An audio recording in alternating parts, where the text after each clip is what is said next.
আসসালামু আলাইকুম। কি অবস্থা সবার? আবার আমার নতুন একটি ব্লগ দেখার জন্য আমন্ত্রণ জানাই। আজকের কাজগুলো আমার সকাল, সকাল শুরু হয়ে গেছিল। আর আজকেও আমি আ কিছু ২-৩ টা কেকের কাজ একসাথে করব। আর এখানে আমি কিছু কেকের ব্যাটার তৈরি করে নিয়েছিলাম। সেগুলোকে আমি মেজারমেন্ট অনুযায়ী মোল্ডে ঢেলে নিয়ে সেগুলোকে বেকিং হতে দিয়েছি। পাশাপাশি ক্রিম তৈরির কাজ চলছিল। আমি একসাথে মানে সবগুলো কাজ কমপ্লিট করার চেষ্টা করছিলাম। ইতিমধ্যে কেকগুলো বেকিং হয়ে গিয়েছিল এবং সেগুলোকেও আমি মোল্ড আউট করে নিয়ে বাকি প্রসেসগুলো করে নিচ্ছিলাম। আর আমি অ্যাকচুয়ালি একসাথে সবগুলো কাজ একসাথেই করতে পছন্দ করি। এট এ টাইম সব কাজ কমপ্লিট করে ফেলি। যার কারণে আমি মানে কোনো কাজ ফেলে রাখবো বা পরবর্তীতে যেহেতু এটা অর্ডার আমার আগামীকাল আছে, আমি এটা আগামীকাল সাজাবো। এরকম আমার ভালো লাগে না। যাই হোক, এখানে আমি একটি কেকের অর্ডারও ছিল। এই কেকটা আমি বেকিং রাতে কমপ্লিট করে রেখেছিলাম। আর সকালে উঠে আমি বাকি কেকগুলো বেক করেছিলাম। তো এই কেকটা আমি মানে কাট করে নিয়েছি কেকের মানে ডিজাইন অনুযায়ী এবং যেহেতু কেক তাই এটা পরবর্তীতে শেপ দিতে হবে। অন্যান্য কেকগুলোকে আমি লেয়ারিং কমপ্লিট করে ক্রাম্ব কোট কমপ্লিট করে নিয়ে সেগুলোকে ফ্রিজে রেখে দিয়ে বাকি কাজগুলো কমপ্লিট করছিলাম।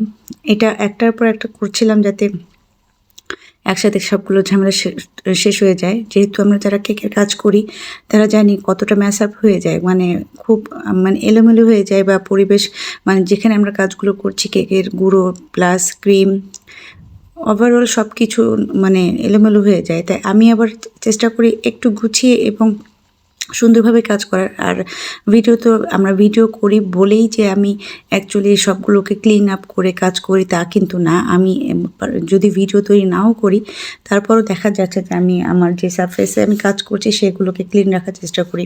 তো যাই হোক, আমরা যারা হোমমেড কেক নিয়ে কাজ করি আমি জানি আমরা সবাই এভাবেই কাজ করি।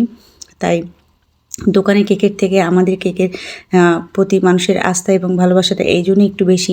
তো যাই হোক, এখানে আমি কেকের কাজ মানে কেকের কাজটা করছিলাম এবং এখানে রেড কালার কেক ছিল। যদিও রেড কালারটা আমি পুরো মানে পুরোপুরিভাবে আসেনি। কারণ এখন বর্তমান যে কোয়ালিটির ক্রিমগুলো আসছে সেগুলোতে জানি না কেন ক্রিমের কালারগুলো অ্যাকচুয়াল কালারগুলো ফুটে ওঠে না বা উঠাতে পারছি না। খুব মানে সমস্যা হচ্ছে। আমরা যারা বেকারস কাজ করছি তারা নিশ্চয়ই বলতে পারবেন যে মানে তাদেরও এরকম হচ্ছে কিনা। কমেন্টে জানাবেন তাদের এই ধরনের প্রবলেমগুলো ফেস হচ্ছে কিনা। তবে আমি বর্তমানে দেখছি যে এখন যে ক্রিমগুলো নিয়ে আমরা কাজ করছি সেই ক্রিমে অ্যাকচুয়াল কালারগুলো আসছে না। যাই হোক, এখানে ব্ল্যাক কালারের কাজ ছিল। আমি সেই দিন ব্ল্যাক কালারটা একেবারেই মানে ডিপ ব্ল্যাক আনতে পারছিলাম। প্রচুর পরিমাণে কালার ইউজ করার পরেও দেখা যাচ্ছে যে মানে কালারের ডিপনেসটা খুব কম ছিল। তা যাই হোক, এখানে বাকি যে কাজগুলো ছিল কেকের আউটিং এবং আউটলাইনিং এর কাজগুলো কমপ্লিট করে নিয়েছিলাম। আরেকটা কেক ছিল ফুটবল থিম কেক। এটা ছিল ব্ল্যাক অ্যান্ড হোয়াইটের মধ্যে। এই ব্ল্যাক কালারটা আমি একেবারেই আনতে পারিনি, অ্যাশ কালার হয়ে গিয়েছিল। তো যাই হোক, কাস্টমার পছন্দ করেছেন আলহামদুলিল্লাহ।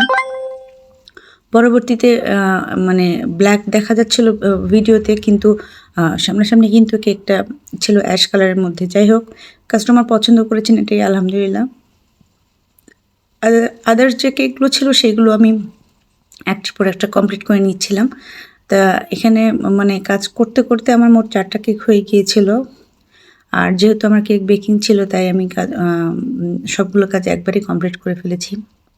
আপনারা যদি আমার এই কেকের ভিডিওগুলো যদি ইউটিউব থেকে দেখে থাকেন তাহলে অবশ্যই আমার চ্যানেলটাকে সাবস্ক্রাইব করে রাখবেন। আর যদি ফেসবুক থেকে দেখেন অবশ্যই আমার পেজটাকে ফলো দিয়ে রাখবেন এবং শেয়ার করবেন আমার ভিডিওগুলো। আশা করি আমার ভিডিওগুলো আপনাদের কাছে ভালো লাগছে।